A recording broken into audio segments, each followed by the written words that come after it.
Hello everyone. Welcome back to the new session of Biology. Chapter 15 Excretion and Osmoregulation Part 4. Last time we studied about LS of kidney, structure of nephron, types of nephron, functions of nephron, blood supply to kidney, juxtaglomerular apparatus, that is JG apparatus, and function of JG apparatus. Today we'll start with urine formation. Process of urine formation is completed in 3 steps. First one is ultrafiltration or glomerular filtration. Second step is selective reabsorption. And third step is tubular secretion or augmentation. So let's start with the first step of urine formation, that is ultrafiltration or glomerular filtration. This step takes place in glomerulus, or you can say in Malpighian corpuscle, where glomerulus and Bowman's capsule is present. So we know the structure of glomerulus. We have seen that diameter of afferent arteriole is greater than that of afferent arteriole. In between these two, there is tuft of capillaries. The diameter of capillaries is still smaller than both these arterioles.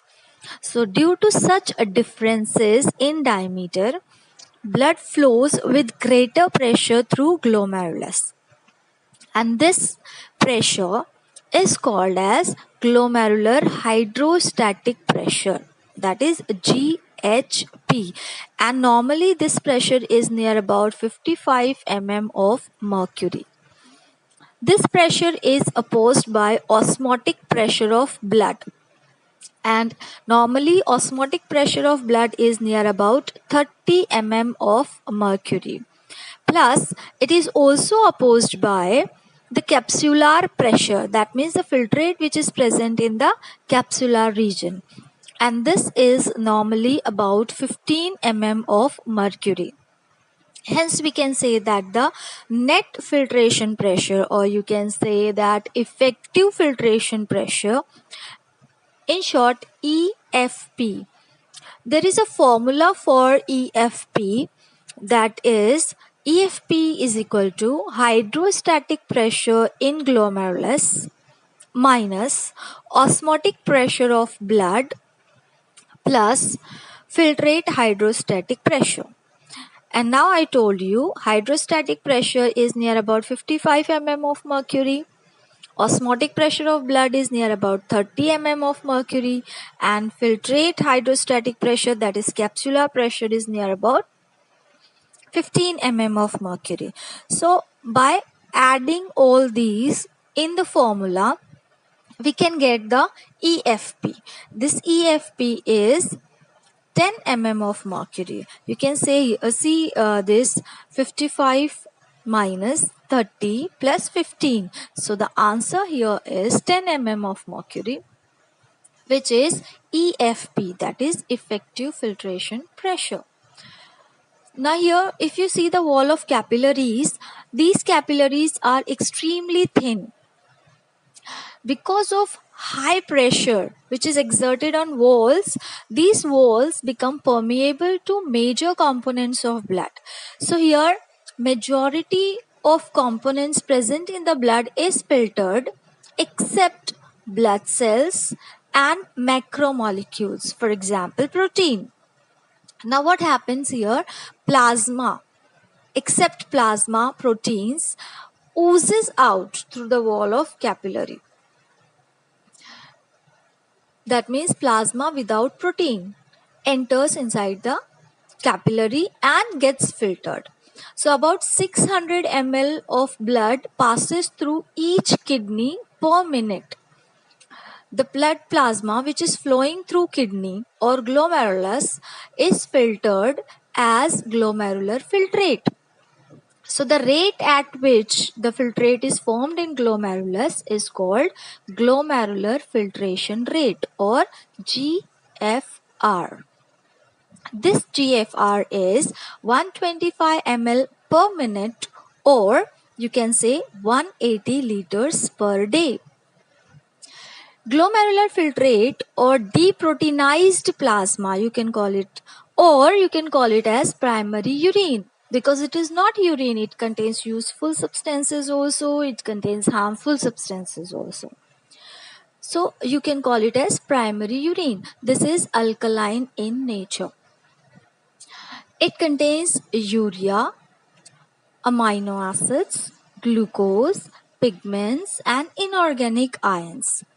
So glomerular filtrate passes through filtration slits present in the capsular space, and then it reaches PCT, that is proximal convoluted tubule. Now in proximal convoluted tubule, the second step starts, which is selective reabsorption. PCT is the place for reabsorption. It is highly coiled so that the glomerular filtrate passes through it very slowly. Now in PCT, we have already seen that columnar cells are present which contains microvilli. This microvilli increases the area of absorption. So because of this, the process of reabsorption becomes very effective. Now these cells perform active reabsorption as well as passive reabsorption. Active reabsorption is ATP mediated. That means it requires energy, that is ATP molecules. Whereas passive reabsorption is done by simple diffusion. So there are certain substances which are of more importance to our body. Such substances are called as high threshold value substances. For example, glucose, amino acids, vitamin C, calcium ion, potassium ion, sodium ion, chloride ion, etc. etc. These all high threshold value substances are absorbed actively against concentration gradient. If I say it is absorbed actively, that means it requires energy, that is ATP molecules. Whereas there are certain substances which are low threshold value substances like water, sulfates, nitrates, etc. These are absorbed passively. So remember, high threshold substances are absorbed actively, whereas low threshold substances are absorbed passively. In this way, about 99% of glomerular filtrate is reabsorbed in PCT and DCT. Now this filtrate enters into third part. The third part is tubular secretion, or we can also call it as augmentation. Now here this particular step takes place in DCT. What happens here? The filtrate from PCT passing through loop of Henle now enters into DCT. This is surrounded by peritubular capillaries. Now cells of DCT and collecting tubule, they actively absorb waste like creatinine and ions. Certain ions, for example potassium ion, hydrogen ion, etc., from the peritubular capillaries and secrete them into lumen of DCT and collecting tubule. So this process is called augmenting or augmentation. Now here what happens, there is concentration of urine which is increased and it changes the pH of urine from alkaline to acidic. We already studied that during the first step. Whatever primary urine was formed, that was alkaline in nature. Now in DCT, whatever urine is formed, it is acidic in nature. Secretion of hydrogen ion in DCT and collecting tubule is important for homeostatic mechanism, for pH regulation of blood. This process is called as tubular secretion. Tubular secretion is the only mode of excretion in marine bony fishes and desert amphibians. Now let's come towards the next part, that is concentration of urine. How the urine becomes concentrated. We know the three steps, and we know from first step to last step alkaline condition changes into acidic condition. How does this concentration takes place? We have to study it in detail. If suppose there are conditions like you have low water intake or there is high water loss due to sweating, in that condition concentrated urine is produced from our body. It can be almost 4 times concentrated, that is 1200 milliosmol per liter, than the blood, because blood is having near about 300 milliosmol per liter concentration. So the concentration has been increased from 300 to 1200 milliosmol per liter. For this purpose, a mechanism is operated in human kidney, and this mechanism takes place in limbs of Henle's loop, that is loop of Henle, of juxtamedullary nephrons and vasa recta. They together operate counter current mechanism. How this mechanism works? Now, in this mechanism, you will find the passage of fluid from descending limb of loop of Henle to ascending limb of loop of Henle. Flow of tubular fluid is in opposite directions through both limbs. So as they are in opposite directions, so the name is given counter current. Counter means opposite and current means flow. In case of vasa recta, the blood flows from ascending to descending part of itself. That means both are antagonistic to each other. In loop of Henle, you will find the direction is from descending to ascending limb, whereas in vasa recta, the blood flows from ascending to descending limb. So walls of descending limb is thin and permeable to water. We already studied about it. Whereas the walls of ascending limb is thick and impermeable to water. That means what? In descending limb, as it is permeable to water, so water diffuses from tubular fluid, means comes out from the tubular fluid into tissue fluid, due to which the tubular fluid, that means the fluid which is present in the tube or loop of Henle, it becomes concentrated. Whereas in ascending limb, as it is thick walled, the cells can reabsorb sodium ion and chloride ion from the tubular fluid. So it releases these into tissue fluid.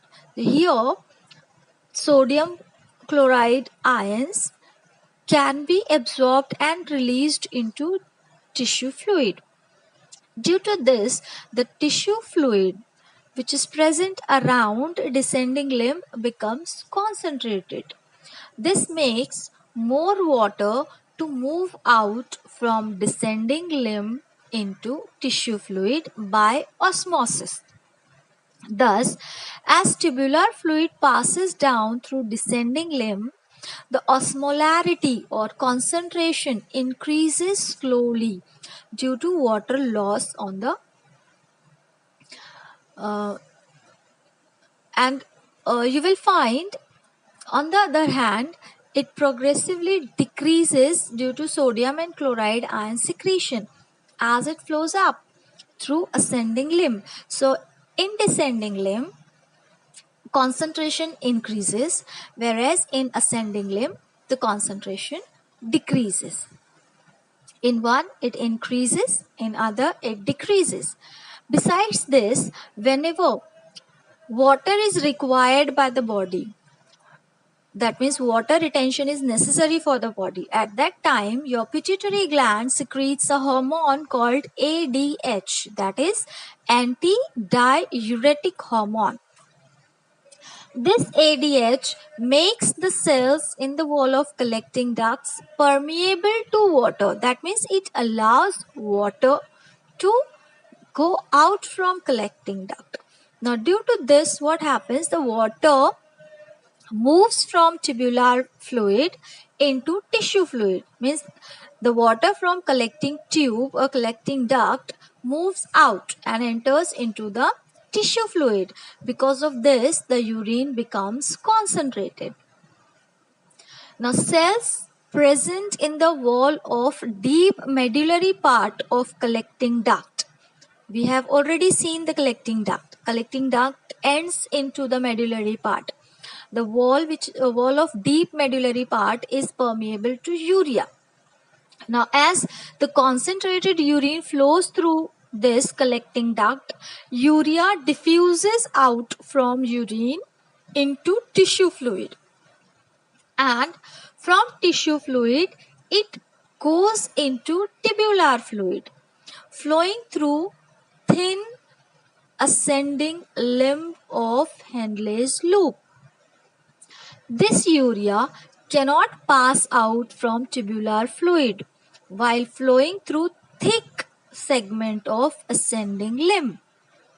Now here DCT and cortical portion of collecting duct, because they are impermeable in this region, they does not allow urea to go out. However, while flowing through collecting duct, water reabsorption is operated because of ADH. Now, due to this, urea concentration increases in tubular fluid, and some urea again diffuses into tissue fluid in deep medullary region. Thus, you can say same urea is transferred again and again between renal tubule and tissue fluid of inner medulla. This part where the urea transfers again and again between renal tubule and tissue fluid of inner medulla, it is called urea recycling. It is operated for more and more water reabsorption from tubular fluid and thereby excreting small volumes of concentrated urine. Now here the osmotic gradient is more important in medullary region for water reabsorption by counter current system. This osmotic gradient is maintained by vasa recta because it is operating counter current exchange system. I already told you vasa recta is opposite to that of limb of loop Henle's. So vasa recta also have descending and ascending limb. But here what happens, the blood that enters the descending limb of vasa recta has normal osmolarity, that is near about 300 milliosmol per liter, which is equal to that of the normal blood. Now as it flows down in the region of renal medulla where tissue fluid becomes increasingly concentrated, that means sodium chloride ion and urea molecules diffuse from tissue fluid into blood and water diffuses from blood into tissue fluid. Due to this, the blood becomes more concentrated, which now flows through ascending part of vasa recta.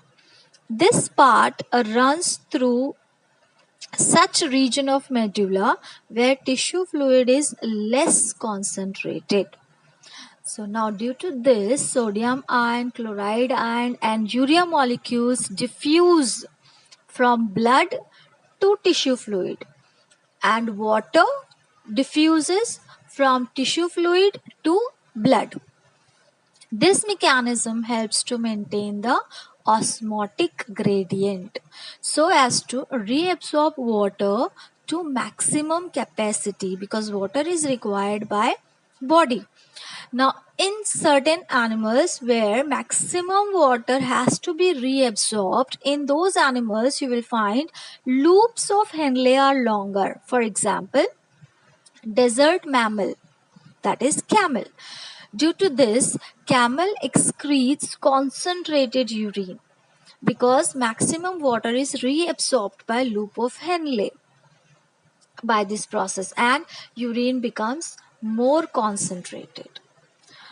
I hope you understood the topic. Let's have a quick summary. Today we studied only two parts. One is urine formation, which takes place in three steps, that is ultrafiltration, selective reabsorption, and tubular secretion. And we studied about concentration of urine. So we'll meet again in the next video. Till then, take good care of yourselves. Thank you.